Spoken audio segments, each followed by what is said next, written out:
podríamos definir la culpa? Bueno, la culpa es un sentimiento de autocondenación por algo que hice, donde yo mismo me empiezo a castigar, donde yo mismo empiezo a atormentarme con pensamientos, con ideas autocondenatorias, donde me coloco yo en una posición donde creo que Dios me ha puesto una X en la espalda y yo digo, ya no hay chance para mí, no hay oportunidad, cometí este error, hice esto que no debía haber hecho, y la persona se sume en ese sentimiento llamado culpa, ¿ok? Bueno, existe la culpa imaginaria, podríamos decir, y existe la culpa real. ¿Qué es la culpa imaginaria? Bueno, esa se da cuando nos atribuimos una responsabilidad por algo en lo cual realmente nosotros no teníamos control de la situación, ¿sí? Esa se da mucho en casos, por ejemplo, de abusos, en casos de divorcios, en casos de la muerte de un ser amado, donde la persona empieza a atormentarse con ideas como, es que si yo hubiera hecho tal cosa, es que si tal vez no hubiera hecho tal otra, esto no sucede, o debió haber pasado más tiempo con esa persona, pude haber hecho más por ella, y la persona se empieza a atormentar por cosas que son suposiciones de que algo pudo ser diferente si yo hubiera hecho otra cosa. No sé si me captan, ¿verdad? No sabemos, hay cosas que el hombre no tiene control de ellas y simplemente suceden, ¿verdad? Porque tenían que suceder, se dieron de esa manera. Pero esa culpa imaginaria se convierte en una lucha donde erróneamente, como les digo, me ubico en la posición de culpable por circunstancias que estaban fuera de mi control. Pero también existe la culpa real, ¿ok? Esta viene por hechos concretos, donde está claro que somos los responsables, ¿verdad?, de aquella acción.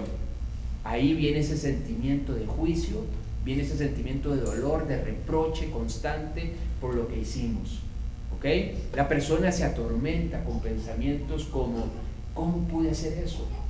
¿Cómo fui capaz de esto? Soy un hipócrita, eso se lo susurra mucho el diablo a los creyentes. Eres un hipócrita. ¿Para qué vienes a estudiar la Biblia? ¿Para qué vienes no sé, a un discipulado? ¿Para qué coges la Biblia si por otro lado fallas? Y casi que el diablo nos quiere hacer pensar que por fallar, pues ya Dios nos descartó, ya Dios nos puso, como les digo, esa X en la espalda y ya no servimos. Y mucho menos merecer el perdón, ¿verdad? La culpa puede llevar a una persona a pensar que ella no merece el perdón. Así que si nosotros nos encontramos en esa condición de culpa, la Biblia dice que la única forma de salir de ahí es a través del arrepentimiento.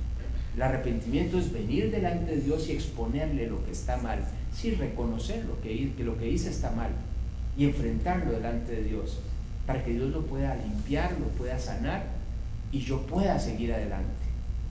Pero la culpa lleva al hombre más bien a alejarse de Dios, ¿sí? Es un mecanismo de autodefensa. El creyente, en lugar de acercarse a Dios, se empieza a alejar. No se cree digno de estar delante de la presencia de Dios. Eso produce la culpa, ¿sí? Si nosotros nos encontráramos en una batalla, en una guerra, pues por supuesto buscaríamos cuáles son los puntos débiles del enemigo, ¿no es cierto? Buscaríamos cuáles son esos puntos vulnerables por donde yo puedo atacar. Bueno, quiero decirles que así funciona el diablo. El diablo busca cómo atacar por ciertas partes donde nosotros no tenemos bien cubiertas, no hay ninguna vigilancia de esas partes. Y parte de lo que el diablo usa para atacar a un creyente es la culpa. Porque el diablo sabe que al meter al creyente en la culpa, eso neutraliza al creyente. Cuando una persona está llena de culpa, no habla de Cristo, por ejemplo. Se empieza a alejar de Dios, no busca a Dios, deja de venir a las reuniones porque no se siente digno, porque sabe, dice eso, como les decía ahorita, se dice a sí misma, eres un hipócrita, ¿para qué vas a ir? ¿Para qué vas a ir si el fin de semana vas a estar haciendo tal cosa? Pero la culpa no va a hacer nada por ti. El diablo a través de la culpa te va a invitar a alejarte cada vez más.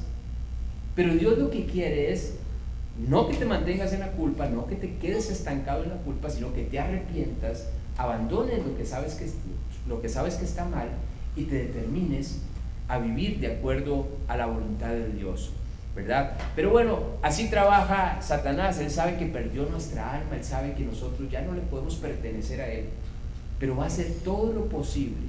Él nos ha declarado la guerra y va a hacer todo lo posible por hacer que sus vidas y mi vida no sirvan para los propósitos de Dios, ¿ok?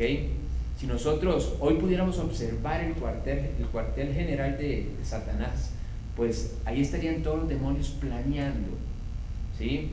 Cuáles son las artimañas, cuáles son todas las cosas que van a utilizar para neutralizar nuestra vida, para hacer de nosotros creyentes infructuosos, inútiles para los propósitos de Dios, ¿sí? Y una de sus tácticas, como les digo, es justamente hacer que el creyente se quede atascado pensando en sus errores, pensando en sus fracasos. Y eso es justamente lo que provoca la culpa, que yo me quede tan concentrado en mis errores, en mis debilidades y en mis fracasos, que no puedo salir adelante, ¿sí? Cuando yo tengo que tener claro que si hay algo que puedo esperar de mí, es fallar. Ustedes y yo tenemos toda la capacidad para destruirlo todo. Se lo repito constantemente, en ustedes y en mí está la capacidad de destruirlo todo. Somos seres que podríamos acabar con todo el plan de Dios de un momento a otro, en una sola decisión, sin ningún problema. Parte de lo que Dios quiere a través de estudiar la Biblia es que entendamos quiénes somos nosotros realmente, y a la vez entendamos quién es Dios. Entre más yo tengo claro quién soy yo, menos confío en mí mismo y más entiendo mi dependencia de Dios. ¿Me captan? Entre más tengo claro quién soy yo y la capacidad de destruir mi propia vida, eso me tiene que llevar a entender la necesidad que tengo de no separarme de Dios. Que en el momento que yo pierdo comunión con Él, ya yo sé que mi propia vida está en mis manos, y en mis manos mi vida corre peligro. Y no solo mi vida, sino la vida de mis seres amados, los proyectos más importantes de mi vida, familia, iglesia, todo lo importante empieza a correr peligro. Desde el momento que usted empieza a confiar en usted mismo y empieza a tomar su vida en sus manos. Bueno, una de las cosas que Satanás hace es acusarnos. De hecho, Satanás quiere decir acusador. No sé si lo sabían. Y una de las cosas que Satanás hace es estarnos acusando constantemente. Él no ha podido realizar, no ha podido entender que nosotros fuimos perdonados eternamente. Y dice la Biblia que Él constantemente está entrando al cielo. ¿Se acuerdan lo que dice Job? ¿Verdad? Que andaba Satanás rondando la tierra, y ahí podemos entender que Satanás tiene acceso al cielo. Él era un ángel, ¿verdad? Y aunque fue expulsado del cielo, él tiene acceso. Pero él lo que sube es a acusar constantemente a los creyentes. Dice la Biblia, vean lo que dice Apocalipsis 12:10. Entonces oí una gran voz en el cielo que decía: ahora ha venido la salvación, el poder y el reino de nuestro Dios, y la autoridad de su Cristo, porque ha sido lanzado fuera el acusador de nuestros hermanos, el que los acusaba delante de nuestro Dios día y noche. El diablo está obsesionado con esto, constantemente sube a acusarnos, ¿sí? ¿Viste lo que hizo Ricardo? ¿Viste lo que pensó? ¿Viste lo que sintió? ¿Viste lo que hizo Claudio? ¿Verdad? Pero la Biblia, como les digo, nos confirma que nosotros fuimos perdonados eternamente, para siempre, ¿sí? Aquellos que hemos creído en Cristo, dice la Biblia que todo ese expediente que era en contra de nosotros fue desechado. Nosotros obtuvimos un perdón eterno y perfecto, donde Jesús ya pagó por cada falta, por las que has cometido hasta el día de hoy y las que vas a cometer el resto de tu vida. Él pagó la cuenta, ¿sí? El perdón es eso, condenar una deuda, perdonar una deuda. Hagan de cuenta que Jesús le dice al creyente, a la persona que acepta este perdón, le dice: a partir de hoy no me debes nada, todo está pagado, no debes nada, ¿sí? puedes estar tranquilo porque ya yo pagué todo, ¿ok? Eso es el perdón que nosotros obtuvimos. Y además, dice la Biblia que ante esta locura de Satanás de estar acusándolos, Jesús, igualmente, digámoslo así, no es que le sigue el juego, sino que le recuerda constantemente lo que Él hizo por nosotros.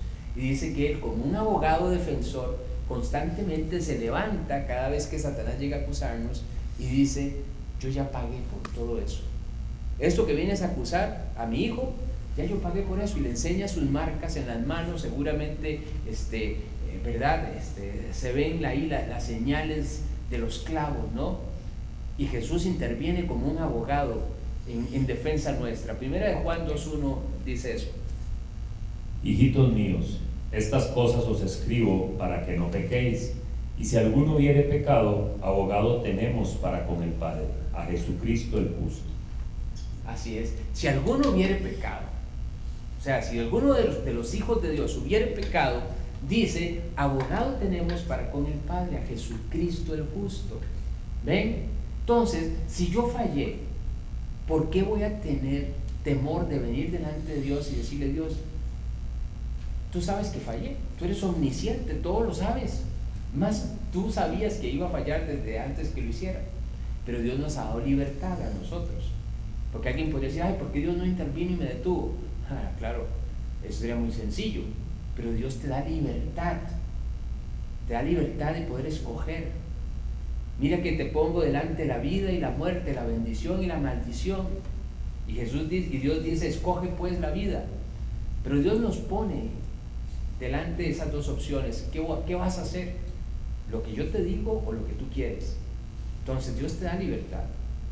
Pero aun cuando decides hacer tu voluntad y fallas, tienes siempre la oportunidad de acogerte al perdón si te arrepientes. Si realmente le dices a Dios: Dios, perdón, esto que hice estuvo mal, límpialo, quítalo, y yo ya no quiero caer en eso, no quiero eso para mi vida. Y entonces accedo al perdón, accedo a la misericordia de Dios, ¿sí? Así que bueno, si Cristo interviene por nosotros cada vez que fallamos, ¿por qué nosotros vamos a vivir acusándonos nosotros, ¿verdad? Sintiendo culpa, sintiendo remordimiento por lo que hicimos. Ese remordimiento no cambia a nadie, la culpa no cambia a nadie. Seguramente Judas sentía mucha culpa por lo que había hecho. Seguramente él se sentía culpable cada vez que sustraía de la bolsa. Y se sintió muy culpable cuando finalmente vio que su decisión de entregar a Cristo pues hizo que a Cristo lo mataran en una cruz. Y estoy tan claro de que tuvo mucha culpa, pues que decidió ahorcarse.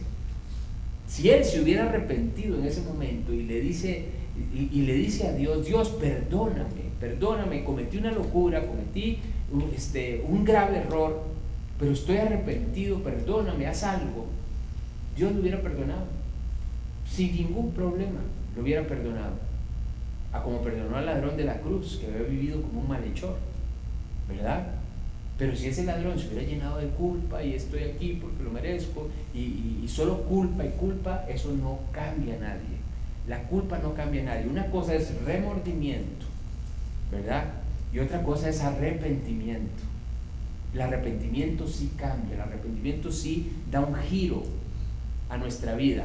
La culpa no, la culpa te estanca. La culpa te hace permanecer ahí solamente pensando en tus errores y flagelándote por tus errores, pero eso nunca va a cambiar tu vida, ¿sí? Bueno, para salir de la culpa, como les digo, debemos aceptar el perdón de Dios, y ese perdón restaura, ese perdón sana.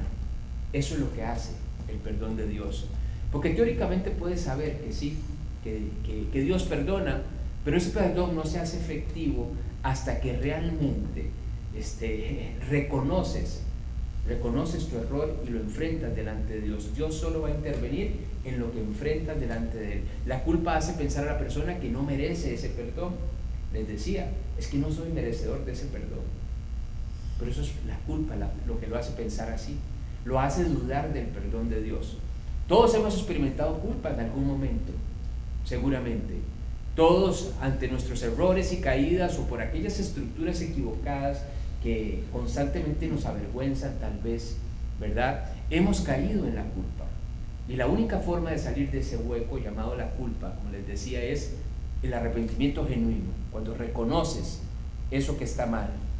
Proverbios 28:13 dice: el que encubre sus pecados, dice, no prosperará, mas el que los confiesa, ¿ven?, y se aparta, alcanza la misericordia. El arrepentimiento nos hace enfrentar con honestidad las faltas y produce el deseo absoluto de abandonar aquello que está mal. La culpa no, la culpa te hace sentir mal, la culpa te puede causar dolor, puedes llorar, puedes patalear ahí, ¿cómo pude hacer esto? ¿Cómo pude hacer lo otro? Pero solamente es culpa, solamente es remordimiento. El arrepentimiento sí te hace querer salir de esa situación y abandonar eso que está mal. ¿Ok? Bueno, como les decía, el arrepentimiento restaura mientras que la culpa condena. El arrepentimiento te permitirá avanzar mientras que la culpa te paraliza como creyente. Y como lo dije antes también, algo que le funciona a Satanás, pues es que nosotros nos quedemos atascados en nuestros fracasos, pensando en nuestros errores, en nuestras debilidades. Solo teniendo un corazón honesto salgo del estancamiento que trae la culpa, ¿sí? Así que voy a dejar de ser una amenaza para los propósitos de Satanás cuando estoy en la culpa. Ahí ya el diablo sabe que yo no sirvo para nada para los propósitos de Dios. Estoy tan lleno de culpa que ya no puedo ser usado por Dios. No me lo permito. No dejo, como les decía, una persona llena de culpa ni siquiera habla de Cristo. No se siente digno de hablar de Cristo porque se siente mal con ella misma y se autocondena. ¿Ven? Entonces es una forma del diablo de llevar al creyente a paralizarse, a no ser útil para los propósitos de Dios. Y ahí es donde el diablo susurra cosas como se las decía ahora: eres un hipócrita, eres un mentiroso, solo tú fallas entre todos estos, ¿sí? Eres de lo peor. ¿Para qué vas a ir a estudiar la Biblia? ¿Para qué haces el papel? ¿Sí? Si eres imperfecto. Todo eso lo susurra. De alguna manera el diablo induce a la persona a pensar esas cosas. ¿Para qué? Para que la persona se ponga esa X atrás. Satanás sabe que un cristiano que ha caído en culpabilidad es un creyente que ha permitido que su relación con Dios se vea afectada. Y vamos a ver 4 razones por las cuales una persona no sale de la culpa. 4 razones, 4 desobediencias, llamémoslo así, directas, que hacen que un creyente se vea neutralizado por la culpa. Número 1, no confesar y abandonar inmediatamente el pecado. Cuando te das el lujo de jugar con el pecado, de jugar con cosas equivocadas que finalmente te van atrapando y te llevan cada vez más a hundirte en esa situación. El no abandonar a tiempo te va a llevar a que ya no puedas salir de ahí o te cueste salir de ahí y vas a vivir autocondenándote en la culpa constantemente. Un creyente que no confía y reconoce sus faltas delante de Dios es un creyente que está dudando del perdón de Dios, ¿sí? Cuando yo no dimensiono el perdón que recibí, cuando yo no dimensiono el carácter de Dios, de que Dios es fiel y justo para perdonarnos y limpiarnos de toda maldad, entonces yo voy a permanecer en la culpa. Pierdo la capacidad de tratar con mis propios errores, con mis faltas. Yo tengo que saber cómo manejar mis errores. Y usted tiene que tener en cuenta que usted va a fallar, que hay momentos donde usted va a fallar. Es más, dice la Biblia que Dios mismo a veces permite que tropecemos. Es necesario que vengan tropiezos, dice Dios. ¿Para qué? Para que yo pueda entender quién soy yo, para que yo deje de confiar en mí mismo.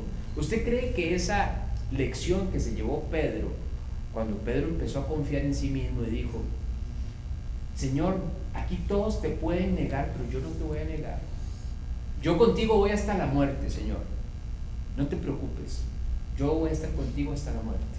Y Jesús le dijo: Pedro, pero Satanás te ha pedido para zarandearte y me vas a negar 3 veces antes que el gallo cante. Jamás, Jesús, jamás te voy a negar. ¿Qué hizo Pedro? Confiar en sí mismo, confiar en él, confiar en sus capacidades. Entonces Dios permite que Pedro pase por lo que pasa, ¿verdad? Para que él entienda que él no puede confiar en sí mismo. Entonces a veces Dios permite los tropiezos o usa los tropiezos suyos y míos para que podamos entender que no podemos confiar en nosotros mismos. ¿Ok? Bueno, como les dije, Cristo ya pagó nuestras faltas. Entonces dudar de su perdón, dudar que yo puedo venir con libertad y decirle: Señor, perdón, fallé, ya sé, eso soy, ¿qué puedo hacer? Eso soy, necesito que hagas algo. Yo sé que no puedo cambiar por mí mismo, perdóname. Sí, es la misma necedad de la semana pasada, porque eso es otra cosa. Nos cuesta entender que alguien a quien le fallamos constantemente esté dispuesto a perdonarme siempre, pero es así es Dios, ese es su carácter. Él mismo nos invita constantemente a que vengamos y hagamos cuentas con Él.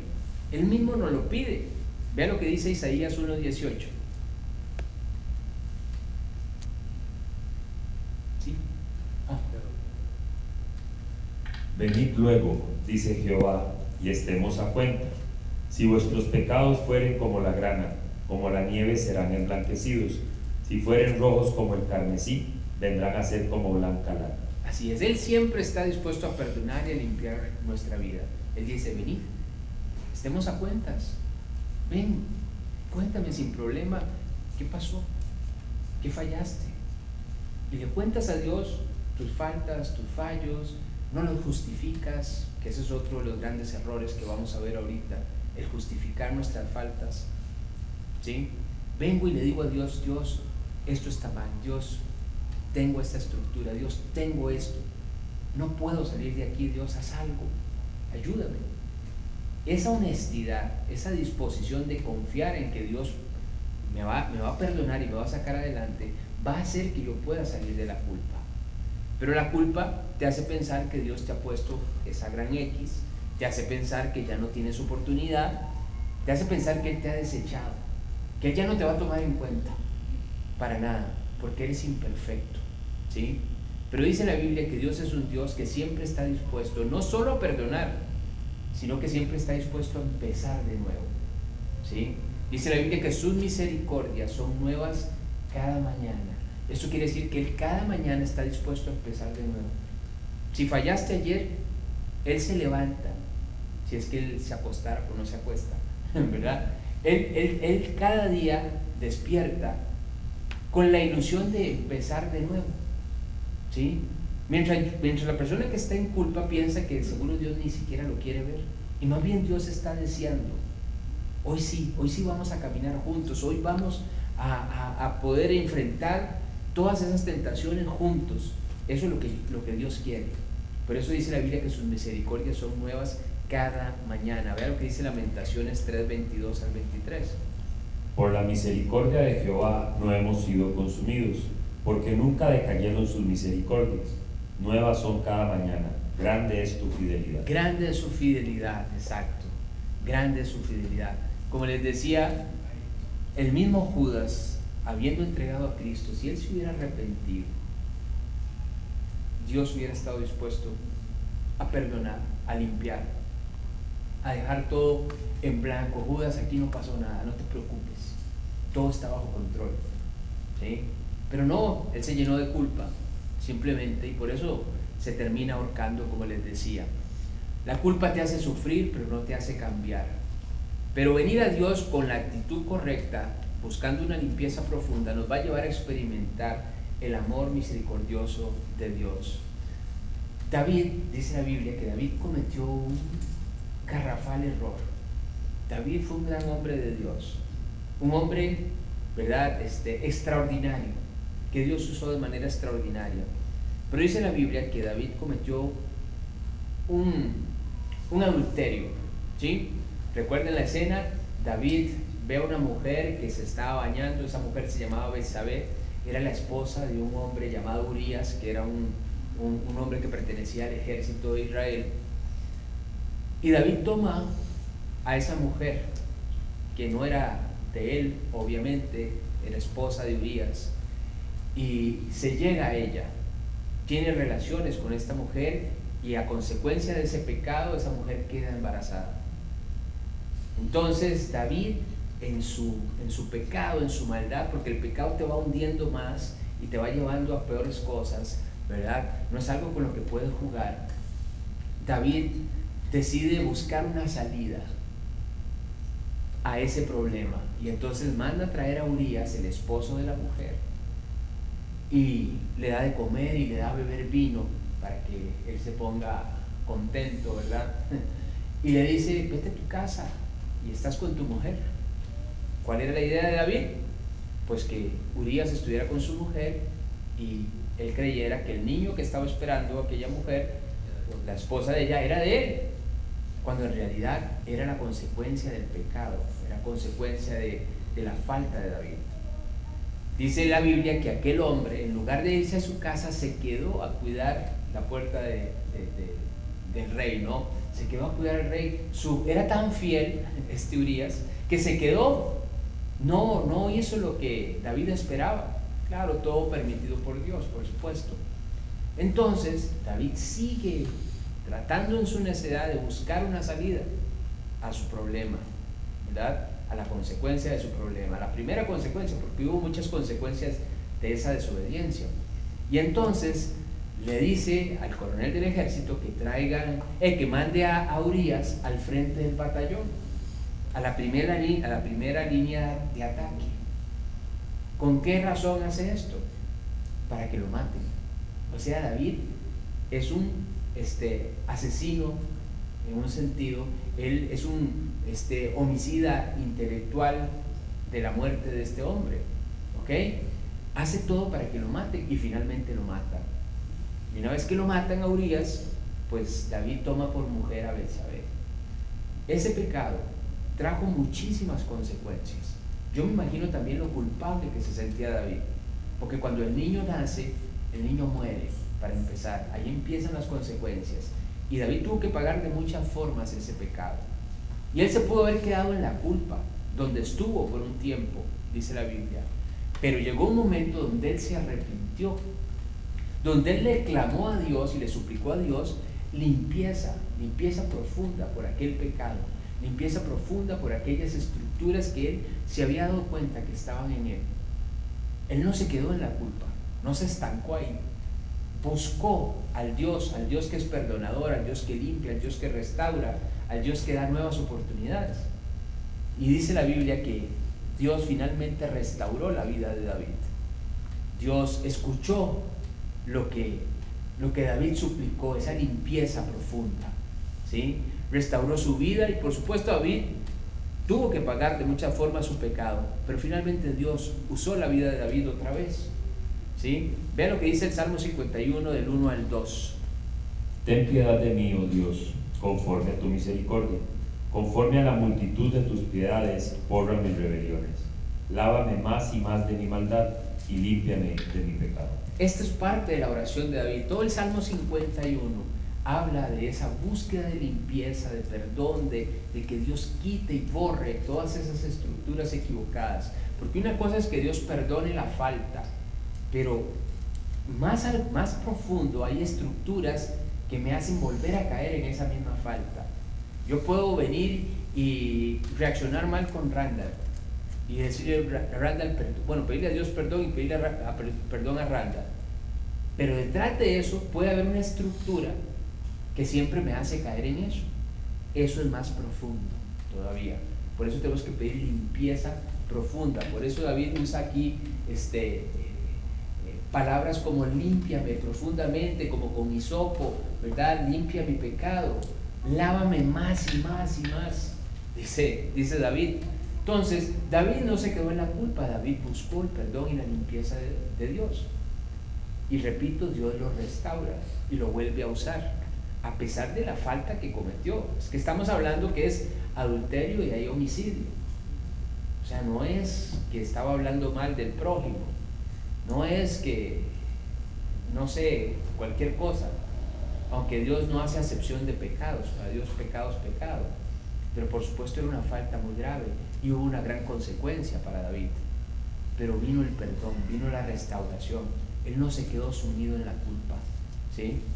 Eso es lo que quiero que quede claro, que siempre, sea cual sea la falta, Dios siempre está dispuesto a perdonar y a limpiar, siempre. Quedarse en la culpa no va a hacer nada por tu vida, nada. Dios quiere sanar la culpa y llevarnos a una vida de libertad. Otra de las razones por las que un creyente cae en la culpa o en culpabilidad es por dejar de poner los ojos en Dios, por dejar de poner los ojos en Cristo y empezar a confiar en sí mismo. Como les decía ahora, empieza la persona a confiar en que Él puede salir de aquello. Empieza a hacerle promesas a Dios. Dios, te prometo que no vuelve a pasar. Hacer promesas de cambio que nunca llegan. Hacer promesas de que a partir de mañana me voy a entregar. No te hagas promesas, no confíes en ti, no es en tus fuerzas, es en las fuerzas de Él. Él es el que lo va a hacer todo, ¿sí? Él es el autor y consumador de la fe, dice la Biblia. Él es el que pide las cosas y Él mismo las hace. Y yo tengo que salir de la culpa, desechando la culpa, abandonando la culpa, despojándome de eso. La culpa es un peso que no te va a dejar seguir avanzando. Ve lo que dice Hebreos 12 del 1 al 2. Por tanto, nosotros también, teniendo en derredor nuestro tan grande nube de testigos, despojémonos de todo peso y del pecado que nos asedia, y corramos con paciencia la carrera que tenemos por delante. Puestos los ojos en Jesús, el autor y consumador de la fe, el cual por el gozo puesto delante de él, sufrió la cruz, menospreciando el oprobio, y se sentó a la diestra del trono de Dios. Dice despojándonos de todo peso y de todo pecado, de todo lo que nos impide avanzar. Y por supuesto la culpa se convierte en un peso que no deja avanzar al creyente con libertad. Lo hace estancarse, repito, no lo deja avanzar, ¿sí? Paraliza, neutraliza y vuelve la vida del creyente infructuosa. El creyente que cae en la culpa siempre estará concentrado en su situación y buscando en sus fuerzas cómo salir de ahí. Pero no es en tu fuerza, repito. Dice que tenemos que poner los ojos en el autor y el consumador de la fe. Él es el que nos va a sacar adelante. Yo tengo que venir delante de Él y decirle: Dios, haz algo, sácame de aquí, quiero vivir para ti otra vez, quiero que me devuelvas el gozo de la salvación, quiero volver a experimentar amor por tu palabra, quiero volver a tener aquellos tiempos que teníamos de intimidad, donde disfrutaba orar, donde disfrutaba leer la Biblia. Dios, sácame de este lugar frío y seco en el que estoy por la culpa. Sácame porque quiero volver a ser usado por ti. Si un creyente desde el fondo de su corazón le pide esto a Dios, Dios lo va a sacar de ahí. Sin importar el error que hayas cometido, Dios te va a sacar de ahí. Solo debes rendirte a Él y reconocer tu necesidad. Otro de los motivos por los que un creyente cae en la culpa es por la justificación, como les decía. La culpa le hace sentir mal a la persona por lo que hizo y eso produce vergüenza, produce dolor y muchas veces lleva a la persona a buscar una justificación para calmar su conciencia de alguna forma y entonces trata de justificar aquello que hizo para calmar su conciencia. Pero por supuesto eso le impide arrepentirse genuinamente. Siempre que yo justifique, ¿verdad? O pongo un pretexto por el cual cometí un error, pues eso me va a impedir arrepentirme. ¿Sí? ¿Se imaginan al hijo pródigo que había pedido su herencia, recuerdan? Y se había ido a vivir lejos del padre perdidamente, dice la Biblia, donde desperdició toda su herencia, donde desechó todo lo que había recibido. Ese hombre seguramente ya cuando llegó al fin de sí mismo, dice la Biblia que Dios lo hizo volver en sí. Dice textualmente la parábola, y volviendo en sí. ¿Por qué? Porque él estaba perdido, desubicado, pero él volvió en sí y dijo: volveré a casa de mi padre y le diré: Padre, he pecado contra el cielo y contra ti. Y él empieza a pensar todo lo que le va a decir al padre. Y seguramente ese hombre jamás esperaba encontrarse con un padre que estaba dispuesto a perdonarlo a pasar por alto todo lo que había pasado y a devolverle toda su herencia. Ese es Dios. Entonces, ¿para qué me voy a justificar? ¿Para qué me voy a justificar? ¿Para qué voy a tratar de maquillar lo que hice? Cuando usted enfrente a Dios por algo que hizo mal, simplemente dígale: Dios, perdóname porque hice esto. Lo planeé, lo pensé, lo disfruté, lo hice y sé que está mal. Y hoy, después de haber tenido de haber hecho lo que quise, hoy me doy cuenta que no había nada ahí. Que pudo haber sido un momento momentáneo de algo que creí que podía traerme placer o que me iba a gustar o no sé. Porque el pecado siempre se presenta así, ¿no es cierto? Como algo que te va a causar placer, como algo que va a traer satisfacción. Pero es todo lo contrario. Trae dolor, trae tristeza, trae vacío, trae soledad. Te lleva a un lugar frío, repito, y seco. Entonces, no hay necesidad de justificar lo que ya Dios sabe, lo que ya Dios vio. Entonces no caigas en el error de justificar los errores. 4. Por último, la culpa lleva al creyente a dejar de confiar en el amor de Dios. No puede haber culpa cuando confiamos en el perfecto e incondicional amor de Dios. Es en nuestra estructura, ¿verdad?, donde constantemente estamos dudando de Dios, donde pienso que Dios jamás me puede amar siendo yo como soy. Como les decía, no puedo entender cómo Dios puede seguirme amando cuando yo le estoy fallando constantemente. Pero ese es el amor de Dios. Es un amor basado en la misericordia. Es la única forma en que Él se puede relacionar con nosotros.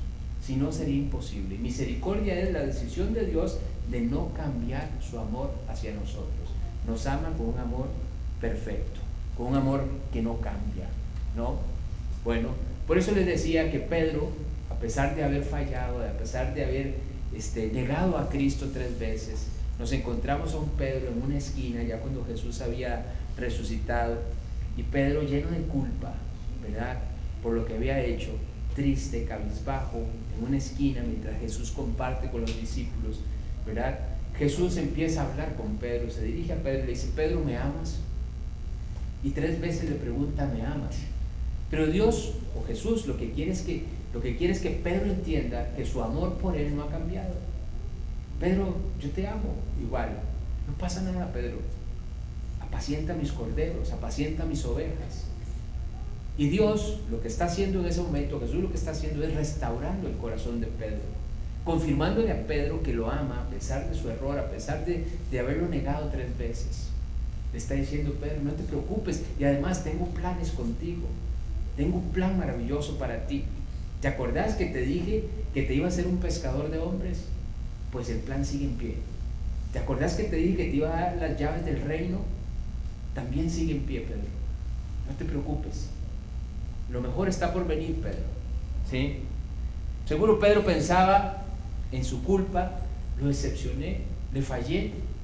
Sí, le dije que iba a morir, que si era necesario morir por él lo iba a hacer. Y lo negué 3 veces. No tuve el valor de decir que sí, que era su discípulo. Eso hace la culpa. Te llena de remordimiento, te llena de reproches, etc. Pero no te saca de ahí. No hace nada. No cambia tu vida. Pero el arrepentirse sí.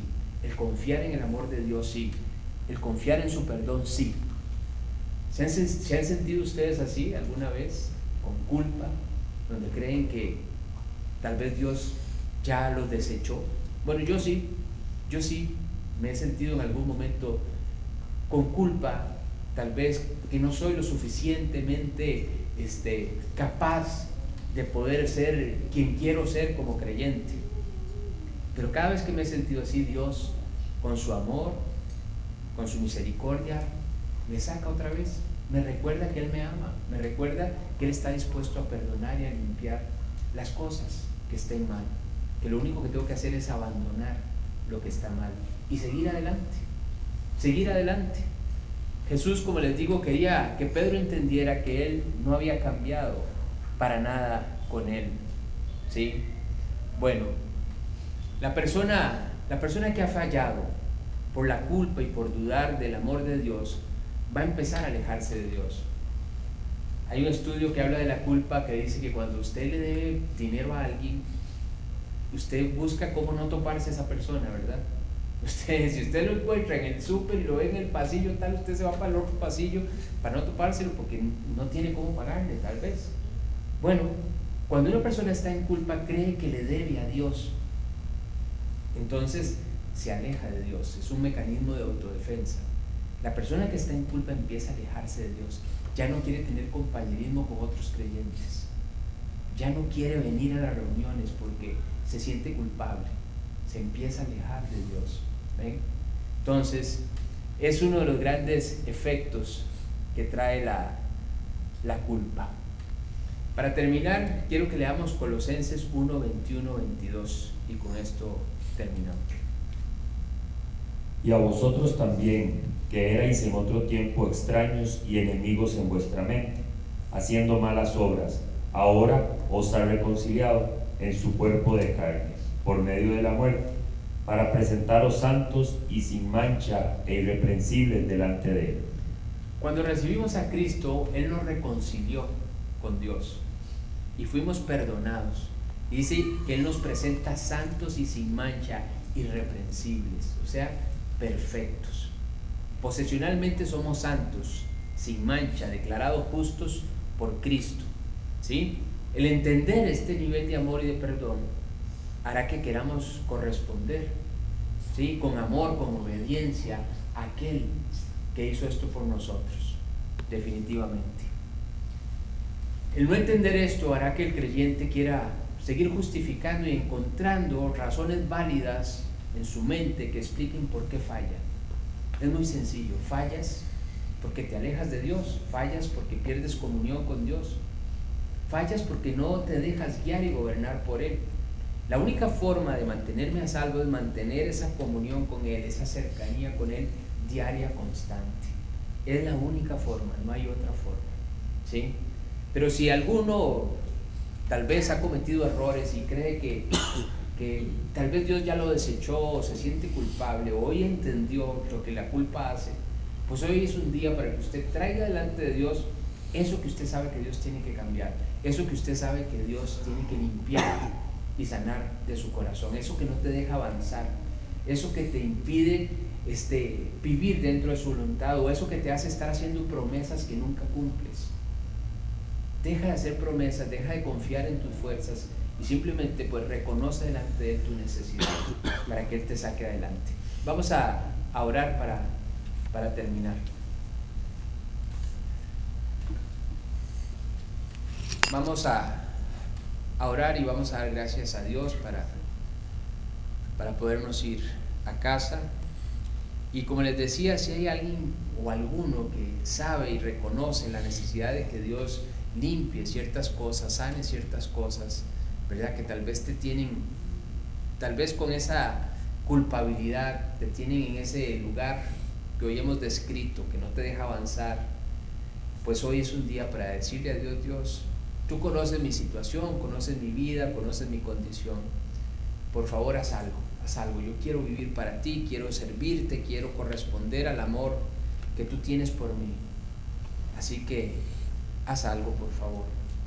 Dios, gracias por esta noche, gracias por la oportunidad de poder escuchar tu voz, la oportunidad de poder disponer nuestra mente, nuestro corazón, nuestra atención al mensaje que tú querías traer a nuestros oídos. Hoy hemos entendido lo que este sentimiento, esta emoción llamada la culpa puede causar en nuestras vidas. Hoy hemos entendido que la culpa no cambia, la culpa paraliza, la culpa neutraliza nuestras vidas. Hoy hemos entendido que es inútil dudar de tu perdón y de tu amor, que podemos confiar y tener certeza de que tú siempre estarás dispuesto a limpiar nuestra vida, a perdonar y a transformar aquello que está equivocado, que lo único que tenemos que hacer es tener un corazón arrepentido, un corazón dispuesto a abandonar lo que está mal. Por favor, limpia, lava, sana profundamente en nuestros corazones, en nuestras vidas. Quita aquellas estructuras, Dios, equivocadas que constantemente tal vez nos avergüenzan. Por favor, quita todo estorbo, quita toda excusa, Dios, para no entregarnos por completo a ti. Quita todo deseo por cosas que no convienen o cosas equivocadas. Por favor, conquista nuestros corazones y convéncenos de querer vivir para ti, con todas nuestras fuerzas. Tú diste tu vida por nosotros, hiciste todo para salvarnos. Ayúdanos a no tener reservas con nuestra entrega, ayúdanos a no tener reservas con nuestra determinación de vivir para ti. Por favor, guíanos en todo momento a una entrega verdadera. Sabemos que esto no es posible en nuestras fuerzas, que no tenemos el carácter para esto, pero hoy reconocemos que solo tú lo puedes hacer. Nos ponemos en tus manos y te pedimos, Dios, que seas tú quien haga esto posible, por favor.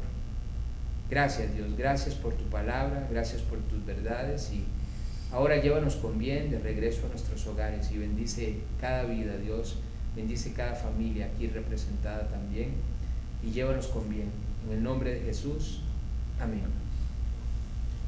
Bueno, que Dios los bendiga, nos vemos el próximo lunes, si Dios lo permite, acá mismo. Les recuerdo que siempre hay una persona allá afuera esperando una colaboración, como se los dije.